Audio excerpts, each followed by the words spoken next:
First up, we have House File 1369, and I'm going to move that House File 1369 be laid over for possible inclusion in the omnibus tax bill. Welcome back to the committee, Representative Katiza-Watun. Thank you, Please Chair tell us about your bill. Yes, Oh, we have an author's amendment. Yep, We can move that. Great. Yeah, so I'm going to move the A2 amendment. Madam Chair. Yes. We'll have to wait on that. Do we have a quorum?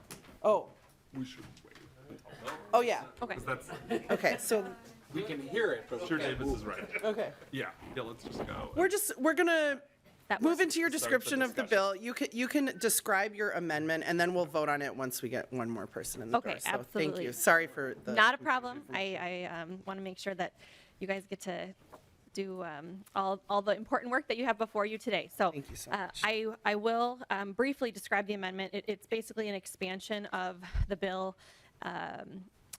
in order to cover children between the ages of 6 and 17. So, if that's all right, Madam Chair, I will describe House File 1369 as amended, as potentially amended, and we can go back from there with any questions. But it will be a statewide comprehensive child tax credit. Many of us are familiar with the federal child tax credit that was in place through December of 2021 through the American Rescue Plan, and it made an amazing dent in childhood poverty.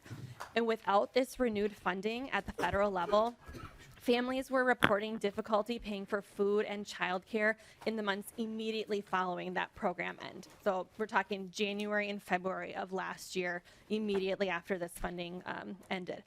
So now, several states are considering implementing or expanding their state-level credit. I began conversations on this proposal over a year ago in partnership with former Chair, now Commissioner Marquardt, Chair Pinto, advocates, and I'm excited to share today what would be a massive investment in the children and families in Minnesota. House File 1369, as hopefully will be amended, will provide $3,000 annually per young child under the age of 6 and $1,000 annually per child between the ages of 6 and 17. It's a refundable credit, which makes it available to our lowest income earners. And we are also working with the Department of Revenue under Commissioner Marquardt's leadership to provide advance payments throughout the year, as opposed to families receiving the funds after that tax year comes to a close. This type of program is widely supported by Americans. Almost 60% of people surveyed have supported bringing back these monthly payments, and that includes 75% of parents with children under the age of 18. Research has shown that it's especially important to support children under the age of 6 when families have the additional burden of childcare in their family budget. I know in this committee we've previously discussed the Great Start Child Care Tax Credit, which can be considered by the committee in addition to this proposal or potentially scaled to assist families at different income levels. There is no doubt that this would be a costly endeavor, but I believe and research shows that there is no better return on investment than investing in our Minnesotans and their families. So I appreciate your consideration and ask for your support to make Minnesota the best place for children. With that, Chair, I would love to turn it over to the testifiers. Thank you so much, Representative Katiza-Watun, and thanks for your flexibility. Before we move to testifiers, we are just going to, now that our quorum walked in all at once, thanks for walking in, quorum. We're going to adopt the A2 amendment, and so the chair is going to move that the A2 amendment be adopted. Is there any discussion on the A2? Seeing none, all those in favor, please say aye. Aye. Any opposed, please say no. All right, the A2 amendment is adopted, and the bill is in the shape that the author would like. We're going to, we'll do the minutes just in between the two bills so that we're not interrupting Representative Katiza-Watun's flow here. So first up, well, hello, welcome to the committee. Please introduce yourself for the record and go ahead with your testimony. Efficiency, Madam Chair. Chair Gomez and members of the committee, I am Ryan Hamilton, Government Relations Associate for the Minnesota Catholic Conference. We support House File 1369 because direct cash transfer programs, such as child tax credits, have provided clear evidence that the tax system is an effective way to bolster family well-being. Families are the most important contributors to society. The family plays a unique role as the first economic unit, the first classroom, and the first community that each of us experience. Parents do the irreplaceable work of nurturing the next generation of thinkers, artisans, and caregivers. As you may hear from witnesses today, too many families are finding themselves in a precarious economic position. But family finance is not the only concern. Minnesota's economic system is based on population growth. Yet the state demographer has forecast almost no growth in our population in the years to come. Minnesota needs more families. If we don't get them, the state will eventually have more people who are receiving government services and paying for them. The best way to recruit new families is to send a bold policy message that their contribution is seen, valued, and supported. Only 9 other states have implemented a fully refundable child tax credit. House File 1369 as amended would be unrivaled as the nation's leading child tax credit. It would offer tax justice to parents who may not pay a lot of income tax, but they do their part to fund government through the other taxes they pay. It would offer tax justice to working class families who are one bad life event away from dipping into poverty. It would also send a clear message to aspiring parents that they will be supported when they bring children into the world. The National Council of State Legislatures research shows that for every $1 of tax credit, it generates up to $2 in local spending as parents pay for their immediate household needs. Thank you, Rep. Katiza-Wattoon, for drafting this bill as boldly as you have. And we recognize that the Tax Committee's time is valuable, so thank you, Chair Gomez, for making time to discuss the CTC. And thank you, members of the committee, for bringing the economic well-being of Minnesota families to the forefront of your deliberations. Thank you. Thank you so much, Mr. Hamilton. We appreciate your testimony. Next up, I have Yen Fasano. If you're here, you want to come up. Don't forget to introduce yourself at the beginning and then go ahead with your testimony. Thanks so much for being with us. Is this on? Okay. Yep, we got you. All right. Greetings. My name is Yen Fasano, and along with my husband, Frank, we are raising 3 children, 2 of which are teenagers under 17. So I know you already feel for me. Before I share what this bill means to me personally, I wanted to say that I'm deeply grateful for the leadership here that is working on this child tax credit bill, and it is my hope that it will pass to help out families. I grew up in a single-parent household, and I vividly recall the numerous sacrifices my mom made to provide for my siblings and I. Our food consumption rotated between eggs, rice, ramen, and Spam, right? So rare were the fruits and veggies, but she always stressed that education is the most worthwhile investment in our life and the vehicle from which we could exit poverty and be contributing members of society. For my family and the many families that seek a school to partner with in the formation of our children, there are many sacrifices seen and unseen to make that happen. Most difficult are the financial strains. This bill would provide relief, but more than that, it demonstrates that the government has sensitivity, understanding, compassion towards the working class, and sends the message that it values and validates and trusts that parents are the first educators, that the choices they make are always driven by what they know is best for their child, as we strive to raise children with character, integrity, and wisdom so that they could grow in virtue and in service. I've been an educator for most of my career in inner city Chicago, Memphis, but there is no role that is harder than being a mom, striving to raise and provide for my children physically, emotionally, spiritually, as they form and grow up as adults. So we've had to get creative, like every other family, sacrificing during this pandemic and the hardships of inflation with all the costs. But they're worthwhile and they're necessary to shape future-based leaders in service to others, and that's why we invest in a Catholic education. So as parents, fellow parents here, grandparents, or perhaps you're going through the same struggles, I hope that you recall what your parents may have done for you to provide this education, and that you can be a light and help for others as we daily adapt to make it work for our family, which usually always results in less, given the rise in prices and everything else. So thank you for your time. I think I'm under 2 minutes, and grateful to be here. You did great. Thank you so much for being with us. We appreciate it. Next up is Vincent Ruiz Ponce, and then Heidi Flanagan is on deck. So Heidi, if you want to come up and sit behind Mr. Ruiz Ponce, that would be good for just moving through our agenda quickly. Welcome to the committee. Thank you so much for being with us. Thank you all for having me. And thank you for the opportunity to speak to all of you today. As was said, my name is Vincent Ruiz Ponce. I live in South St. Paul, Minnesota with my wife and 5 children that we work very hard every single day to raise. I'd like to speak in favor of this Minnesota tax credit because I know the direct impact that it has on families like myself. We benefited immensely from the federal tax credit, which just really saved us in so many different ways. I've always had a full-time job working. I work in construction now, and I work hard to support my wife and our desire for her to stay at home to be the primary educator of our children. And that means that we make a lot of sacrifices in terms of finances to make sure that she can stay home and take care of our kids. And so, like I said, we not only benefited, but really depended on the federal tax credit. It really helped us to not feel insecure about putting food on the table. And really it helps us, especially with those unplanned child expenses. You know, we work really hard. We talk about our budget probably every other week. But it's the unexpected things that you can't budget for, like needing additional bunk beds, dyslexia tutoring for some of my children, for my twins getting their version of braces at the same time. All of those things add up very quickly, and these types of tax credits really keep us out of the kind of a dangerous level of debt, credit cards, and just really help us to keep moving our family forward.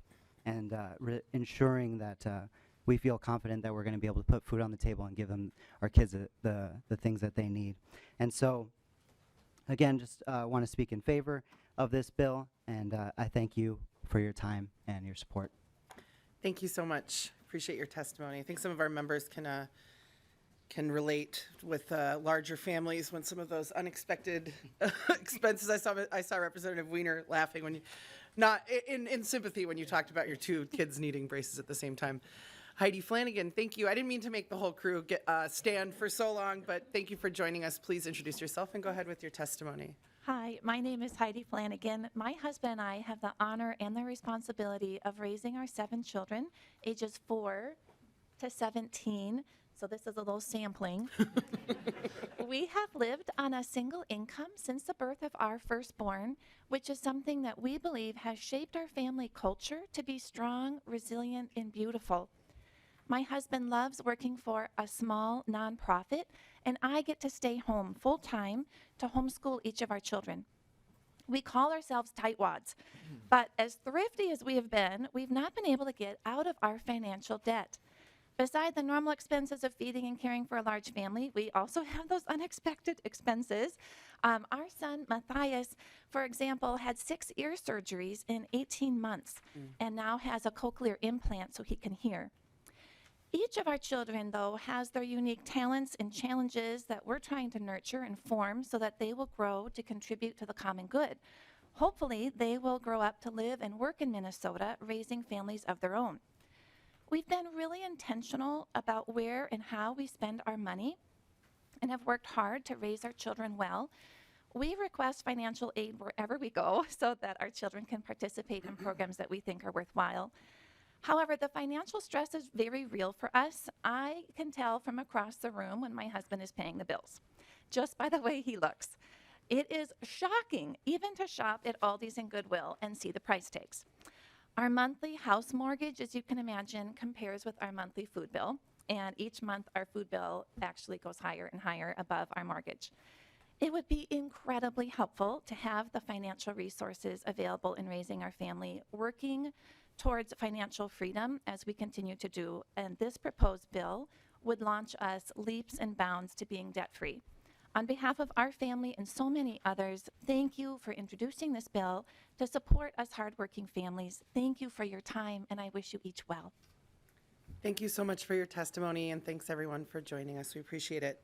Next up is Ryan Richardson, and then Jessica Webster. You're on deck after that.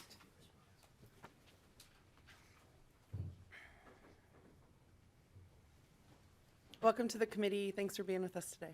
Thank you. You're welcome. Good afternoon.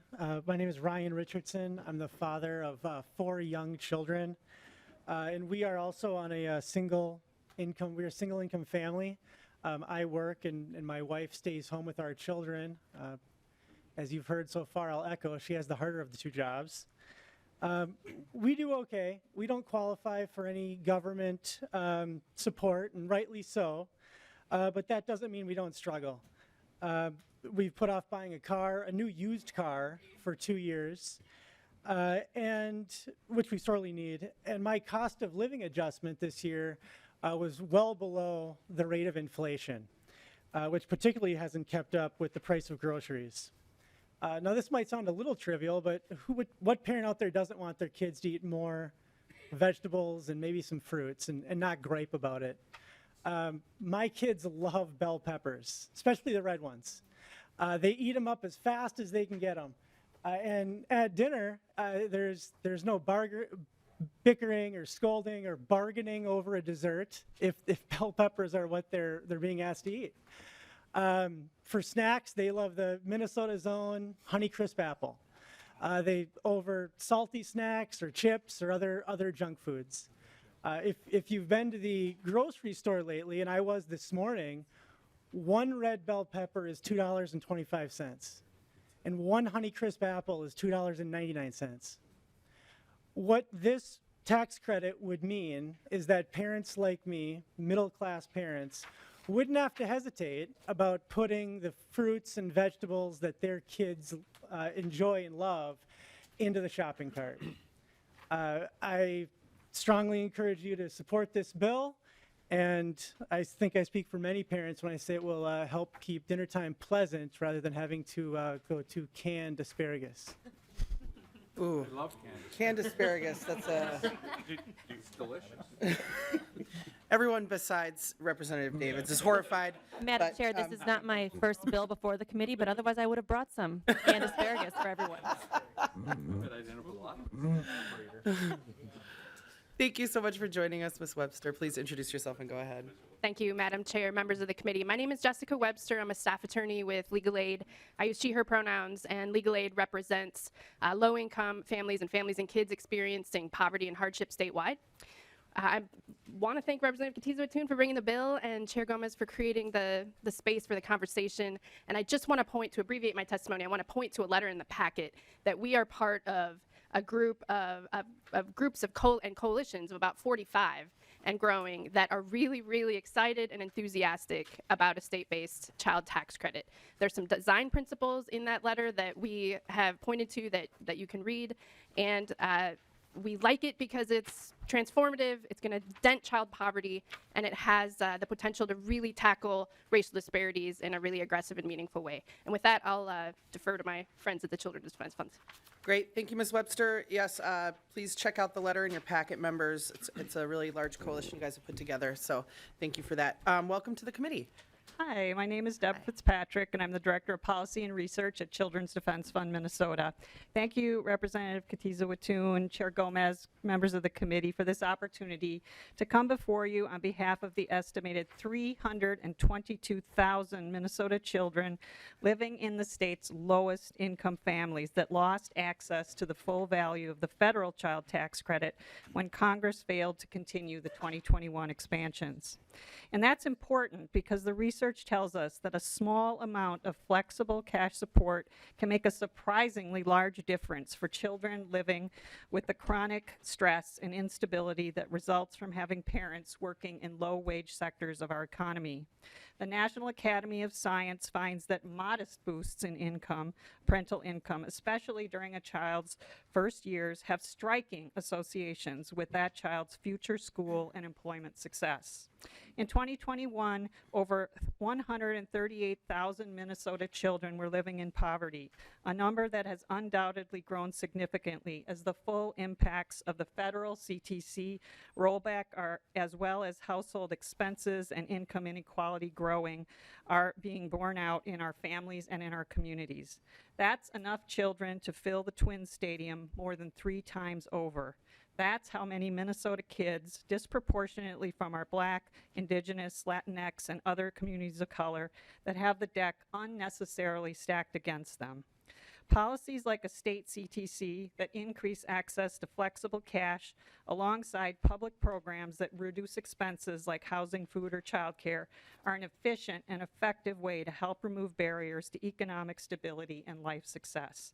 An income-targeted, fully refundable state CTC of around $1,000 could cut child poverty in Minnesota by 25%. I hope we will not turn our backs on those stadiums filled with children when we know what to do and have the money to do it. Thank you for your time today and for all you're doing for Minnesota's children. Thank you very much. We appreciate the testimony. We're going to move to member discussion shortly here. I just wanted to, before we do that, just to thank everybody who testified and everybody who's joining us today. We don't often get like a lot of visitors from the community and the tax committee. I'm just going to be honest. We have a lot of people who are paid to be here. No offense to any of them. We're happy to have them too, but we like it when the community comes and shares their words with us. It helps us do our job better, and so we appreciate it. Thank you for being here. Okay, so we are going to go to Representative Swedzinski. Thank you, Madam Chair. And just, I do have a question, or should I offer my amendment first? What do you? Up to you. Well, how about we just offer the amendment first? Sounds good. So I have the A3 amendment, Madam Chair, and I'd like to offer that to the bill. You know, one of the words that we heard, I believe it was Katiza Watun spoke a little bit how it's good to potentially rush these dollars to families. And, you know, one of the areas we do often hear about is birth costs and the costs of preparing for a child. And this amendment would really help rush the dollars to families. It would get them, if they're choosing to have the child, so that they could benefit from a tax perspective for carrying the child. And that's what the amendment does. And I'd hope the author would potentially accept it as a friendly amendment, friendly to families, and go from there. So. All right, Representative Swedzinski has moved the A3 amendment, so we're moving to discussion on the amendment. I would go to the author of the bill, Representative Katiza Watun. Thank you, Chair Gomez, and Representative Swedzinski. I appreciate you recognizing the urgency in making sure that we get this support to families as soon as possible. I think that we agree on making sure that we get support to families in any way possible. I don't agree necessarily that this amendment is the way to do it on this bill, but I'm on the Children and Families Committee. We're doing a lot of work to make sure that we're helping pregnant people as they move through that prenatal period, offering home visiting, early Head Start options, SNAP, TANF provisions, and making sure that pregnant people have access to nutritional foods with those sorts of federal supports as well. And so I would ask members to vote no on this amendment. I think there's a lot that we can do together moving forward on paid family and medical leave, just making sure that parents have that time and some additional support in the immediate days after birth. But I think that we should focus on birth through age 17 at this point in this bill. Thank you, Representative Katiza Watun. Is there any further discussion on the A3? Representative Olson, B. Thank you, Madam Chair. I would just, give you a personal story. So I have a little one who's due on the 17th of March. So I'm running into a little under, about 6 weeks now, and I'm a little nervous about that. This will be my third one. And I think that if this amendment were to go on to the books, that would have benefited someone who's falling into my category, because before December 31st, we would have hit that 28 weeks scenario. And this would have been incredibly beneficial to my family in particular, who is in no way, shape, or form phenomenally wealthy. We're okay. We're doing just fine. We're incurring a lot of increased costs with regards to food and childcare and all these kind of things that we're discussing regularly here in this tax committee, especially, but as a state entirely. We've incurred thousands of dollars worth of expenses over the past couple months preparing for this child, and it's our third one. So we have a girl who's 5, we have a boy who's 3. We're going to have a girl. We don't have to buy any extra clothes because we were able to save all that stuff, but there are things like car seats that are no longer They're no longer viable. They tell you that you need to recycle and get a new car seat due to the new standards and licenses. So we have a new car seat that we purchased. We have prenatal vitamins that are very expensive to perform. Make sure that our kid has the best possible chance going on into the future. And it doesn't start the day the baby is born. It starts on day one, which is approximately 9 months before the baby is born. And so when we're looking at an amendment like this, if we're truly trying to help families, if we're truly trying to provide these children with their best possible scenario in which to thrive, this is something that is necessary. And it's not talking about, in the future helping, in some early childhood committee. It is here right now, today, in order to ensure that our families in the state of Minnesota have the absolute best chance. Thank you. Thank you, Representative. Is there any further discussion from members on the A3? Well, maybe I'll say something just briefly about taxes, and then we'll go to you and see, or I don't know if Carly, if you have anything else you need to say, but we'll just let you have the final word. No, if go that's ahead. Okay? I just want to say that sometimes I feel like it's my responsibility to be the tax scold. I've referred to myself as that before. So there are many places, many ways that the tax code, many benefits that get extended to children in the tax code and to parents in the tax code. And there is no precedent that I'm aware of for extending those benefits for children to those unborn child with a gestational age, as is outlined in this amendment. And so it would be pretty unprecedented. So I just wanted to say that first is just that this would be kind of diverging pretty significantly from the way that kind of tax policy benefits for children are extended to parents, which of course, as any of us who've had kids know, is not to say that there aren't expenses, obviously, that are incurred, in the course of pregnancy. But I just wanted to say that. But Representative Swedzinski, any? Well, thank you, Madam Chair. Oftentimes we hear, we have to be leaders. And I know the state of Oklahoma, I believe, is a state that does offer some of these tax benefits for child that are still in utero. And so there wouldn't be, we wouldn't be breaking totally new ground. But, I think when we're focusing and looking at these issues, like we heard from the testimony, I think, getting these dollars in the parents' hands as soon as possible. This isn't a pro-life, pro-choice question amendment at all. It's just whether or not we really want to just focus these dollars in as soon as possible. So Representative Olson kind of spoke a little bit about his circumstance. If you think about that, how it would potentially work is to say, his bride is so far along, if that taxable date, she's at 28 weeks, December 25th, that family would be able to enjoy the fruits of that tax benefit for one extra year. And so you can imagine, and that's probably the most gainful year. It's those early years by the bill, the way it's structured.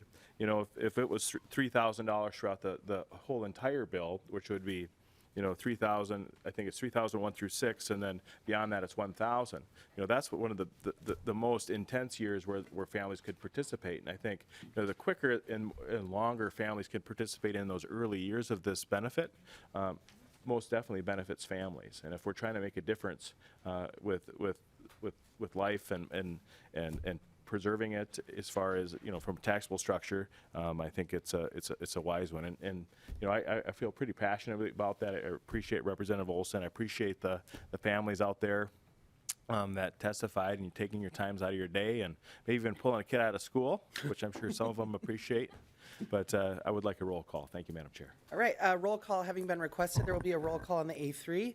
We usually go to the author last, but we're going to go to Representative Joy and then see if you have any closing comments. Although you kind of just closed us up nice, but Representative Joy, please go ahead. Thank you, Madam Chair. Thank you, Representative Swinski, for bringing this forward. As we heard testimony today from the people in the crowd, they told us that, they're at home homeschooling, they want to get out of debt, they want to see the future look better for them. And I agree with this. If you can get them a kickstart and get in this rebate a year earlier, and say they have 7 kids, now they're going to their 8th or their 3rd kid, this helps them. This gives them a headway even before. And I think this is a great amendment because it gives them the planning process. When they have their burden already, they know that, hey, I have a year ahead of time, I'm getting this. I think it's a great amendment, and I just want to say that I appreciate Representative Swinski bringing this forward, and I think it's a good bill, but I think this amendment would be great with it too. Thank you. Thank you, Representative Joy. Representative Smith. Thank you, Madam Chair. I just want to say I think I learned a trick from previous Chair David's last time. I'm not going to speak to intents, but if I was going to speak to intents, I would say I really like the intent of this bill, or this amendment. I think the idea that we do need to help people who are preparing for a family, preparing for a child is really, really important. I just think, and the reason I'm going to vote no on this amendment is that this is not the right bill for this. I think it does bring in some very complicated questions about fetal personhood. Why are we putting 28 weeks here? As Representative Olson, mentioned, from day one, you have incur costs when you're having a new child. So I'd be happy to work on a potential bill of, a new family credit or something along those lines to kind of figure out how we can best do that. So I just want to be clear that voting no on this amendment is not in any way voting no on the intent or what you talked about here. So I appreciate that, and I just thought that would be helpful to say before the roll call. Thank you, Representative Smith. So since we had a couple other members, we're maybe just going to go to the author and then the author of the amendment to close us out, just to reground us, please. Thank you. Representative Katiza-Watoon. Thank you, Madam Chair, and thank you, members, for sharing your thoughts on the amendment. I think that Representative Smith said it really well. I appreciate the intent of the amendment. I think it's critical that we support families, particularly pregnant people in the prenatal stages of life. I just don't think that this bill, expanding this bill in this way, is the right way to go. But I certainly would appreciate insight and support on other proposals that we could move forward with on a bipartisan basis. Representative Swedzinski did bring up Oklahoma and some of the differences that they may have in their existing child credit. They are one of 10 states that currently offer a statewide child credit, which I think is really important, but it's non-refundable. They only give, I think, $100 a year. So I'm not sure, I'm again not gonna ask specifically the question, but I think if parents were choosing between potential of $3,000 in Minnesota after the birth of their child as a young child, or if they want to move to Oklahoma and only get $100 a year, I think that choice is pretty clear, and I think that we're moving forward with a nation-leading tax credit in this form. Thank you. Thank you, Representative Katiza-Watoon. Representative Swedzinski. Thank you, Madam Chair. And just to represent Smith, I do appreciate, let's have a conversation about this, and I would, if it would gain any support, I'd be happy to, extend it beyond, earlier than 28 weeks, if, a month along, I'd be open to that. But I thought, 28 would potentially be a good middle ground, but I am open to moving that up through the gestational period. So thank you. Thank you, Representative Swedzinski. I'm not seeing any further discussion on the A3, so the clerk will take the roll. The chair votes no. Chair Gomez, no. Vice Chair Norris. No. Vice Chair Norris, no. Lead Davids. Yes. Lead Davids, yes. Representative Agbaje. No. Representative Agbaje, no. Representative Anderson, excused. Representative Brand. No. Representative Brand, no. Representative Elkins. Elkins, no. Representative Elkins, no. Representative Howard. No. Representative Howard, no. Representative Joy. Aye. Representative Joy, aye. Representative Koznick. Aye. Representative Koznick, aye. Representative Lee. No. Representative Lee, no. Representative List-Lagarde, excused. Representative Olson, B. Yes. Representative Olson, B, yes. Representative Olson, L. No. Representative Olson, L, no. Representative Pinto. No. Representative Pinto, no. Representative Robbins. Aye. Representative Robbins, aye. Representative Smith. No. Representative Smith, no. Representative Swedzinski. Aye. Representative Swedzinski, aye. Representative Weiner. Yes. Representative Weiner, yes. Representative Whitty. Yes. Representative Whitty, yes. Representative Joachim. No. Representative Joachim, no. There are 8 ayes and 11 nays. There being 8 ayes and 11 nays, the A3 does not pass and is not adopted. I'm going to just, I don't know if you have any final, I'm sorry, to general discussion of the bill. How about let's do that too? Sorry. Representative Robbins. Thank you, Madam Chair, and thank you, Representative Katiza-Watun, for bringing this bill. I have a question for you, or maybe for staff, but I wondered, first, at what income threshold, because I didn't see it in the fiscal note, is the phase-out complete? And because I'm assuming then when the phase-out's complete, people would take the deduction that's already in law. And then secondly, does this count as income? So then how would that impact people's SNAP benefits? So would this, I didn't see again in the fiscal note, if this would actually take some people off SNAP benefits because of this. So if someone could address that. Representative Katiza-Watun, I'm happy to go to Mr. Williams. It looked like he moved his microphone a little Thank you, closer Madam to him. Chair. I think Mr. Williams can maybe address the first part of the question, and I'm happy to address the second part. Great, so let's go first to Mr. Williams. Chair Gomez and Representative Robbins. So the income at which the phase-out would be complete would depend on the taxpayer's filing status and then also the age of their children and how many children there are. So the credit is reduced by 10% of adjusted gross income above the phase-out threshold. So for someone who claims the credit for young children at $3,000, it would be reduced essentially over $30,000. But potentially a taxpayer with more kids or kids, they get the $1,000 credit for older children. It would be phased out at sort of different places. So it sort of defends taxpayer to taxpayer in terms of where it's fully phased out. But generally, it's about $30,000 per young kid and $10,000 per older child. Representative Robbins. Sorry, Madam Chair. Is it possible to get some sort of like average run on that or something so we could look at it, or is it too technical to get in the weeds like that? Mr. Williams. Chair Gomez and Representative Robbins. So we have data on the number of qualifying children for the federal child credit that we can do modeling on. However, that data doesn't account for the ages of the children. And because the bill's credit sort of varies depending on the age of the child, I don't think we can get detailed modeling on that. DOR might be able to. Representative Robbins, anything further? Okay, thank you. Is there any further discussion on the bill? Representative Pinto. Thank you, Madam Chair. I'm going to play to type here and just emphasize the young child part of this, and as long as I have the opportunity, and just note for members that when your kids are little, that's the time in your life, the research shows, when you have the least savings and the lowest income you're ever going to have and the worst credit scores you're ever going to have. And as one of the economists who taught this to me says, past income, that's past income, current income, future income, that's all the income. That's all you got. And so we know there's such a big payoff from that age. And so I'm really grateful, Representative Katiza-Watun, for the emphasis. And if folks are kind of thinking, we're emphasizing much more for that age than for others, and just recognizing how much more we're spending in other areas. I too, as Representative Smith said, I found the amendment intriguing just in thinking about how can we provide support for pregnant people, and especially and people with newborns, and thinking about the timing and how do you structure this to get it in people's hands. That's a really challenging time of life. For folks, I will note that one really huge thing we know is paid family medical leave.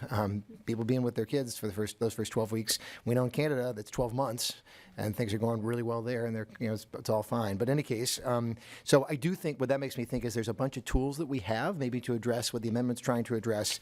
This seems like it could be a really powerful tool, and emphasizing it for those younger kids when families are really at sea, and yet we know it's that huge impact. That's really good stuff. So thanks for your work on this. Thank you, Madam Chair. Madam Chair. Yes, thank you, Representative Pinto. Representative Katiza-Watun. Thank you, Madam Chair. I just wanted to briefly address the second part of Representative Robbins' question before we continue. So you asked about counting toward income and how that may impact families qualifying for other federal benefits. So that is something that has been brought to my attention with the advocates. I did speak with former Chair Commissioner Marquardt about that in process, and so that's something that we certainly want to look at. We're considering if there may be a lower number of advance payments that might help us work around that. It's certainly something that that would be an unintended consequence, and we want to make sure if there's additional language that we can frame up in the bill. I don't know if Mr. Williams has anything to add on that at this point, but I do appreciate you for flagging that because it is something that we are working on.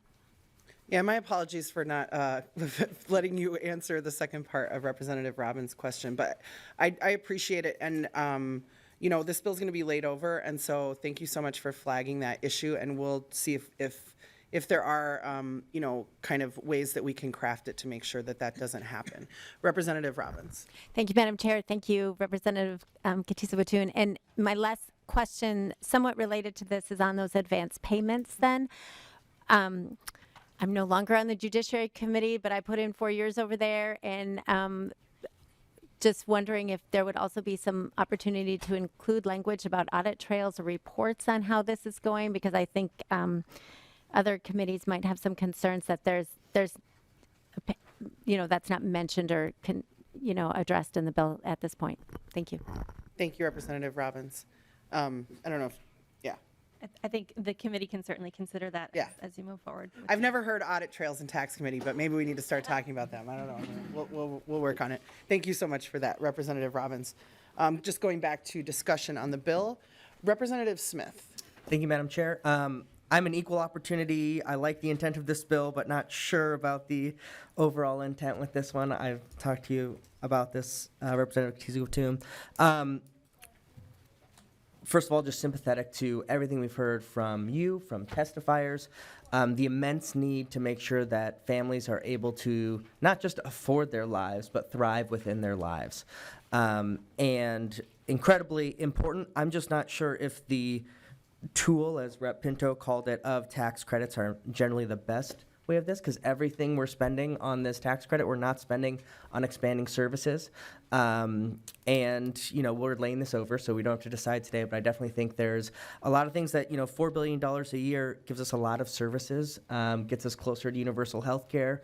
Maybe we're going to talk on the floor tonight about universal meals at breakfast and lunch. Maybe we can do that for dinner with this money. So there's a lot of ways that we can address potentially these really, really important issues. So again, I'm saying this is wonderful, the intent, but as we look at the larger tax omnibus, this is going to be obviously a huge price tag with a couple other things we have. So I don't know. I felt compelled to say that I love this, what this does, and the idea of helping families in a really hard time, but hesitant to not put this towards services and just tax relief. So just general comment. Thank you, Representative Smith. Madam Chair, or go, whatever. Oh, well, I'll add you to the list. Okay, go to the list, yeah. Representative Koznick. Thank you, Madam Chair.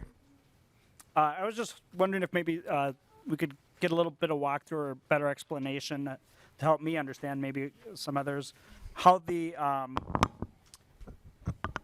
credit is reduced by 10% as gross income goes, say, for a couple over 150,000. How just the mechanics of it, a little explanation so I can follow a little better. To Mr. Williams. Thank you.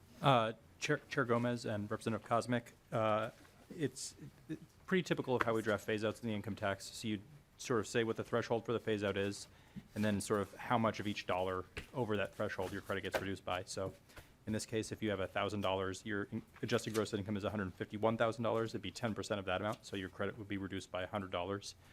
So it's sort of it's kind of like saying $100 for each $1,000 of income, but rather than being kind of a stair-step pattern, it's more of a smooth phase-out. Representative Koznick. That's very helpful. Thank you. Okay, thank you. Representative Davids. Thank you, Madam Chair, and to some comments that were made by the speaker before, Representative Koznick. I didn't mention any names. I noticed. Pretty. Done. Never underestimate my sneakiness. But sneakiness. Well, you can talk all you want. Okay. In the tax here, I mean, this is a huge price tag on this. I'm not saying it's good or bad or indifferent. I hope that our committee will be hearing all bills for what they are. When I was tax chair back in the day, we heard we might have had a tax bill of X, and it was the cost for the bills we heard were about 3 times that. So you're going to get a target. You'll have a target. I think we should hear the bills as they are. And yes, this is a huge one. It's not going to be at this price. We know that. I mean, taking money from education and healthcare and nursing homes, things like that. So there's going to be a lot of competition, and we do have quite a few funds, but there's going to be a lot of competition. And so I hope this committee will not be saying, well, that busts the budget or something like that, because I think we just need to hear everything, and then we'll put it together, or you'll put it together at the end, and then we'll go visit with the Senate. Thank you, Representative Davis. Is there any further discussion? I'm not seeing any from members, so we'll go to Representative Katiza-Wattoon for some closing comments. Thank you, Madam Chair, and thank you, members, for your insightful and earnest opinions today on this bill. I think specifically to Representative David's comments, I think that makes a lot of sense. I know I do take very seriously any way that we can support children and families, and I know that this would be a massive investment on its own. We do have lots of bills to consider in this committee, as you do, and then in all the other committees this year. And so I think that we can stitch and weave together some really amazing and wonderful benefits for our littlest Minnesotans and their families, and really make a big improvement upon the everyday lives of Minnesotans. So thank you so much for your consideration. I appreciate it.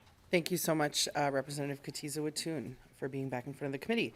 So with that, I'm going to renew my motion that House File 1369 as amended be laid over for possible inclusion in the tax omnibus bill.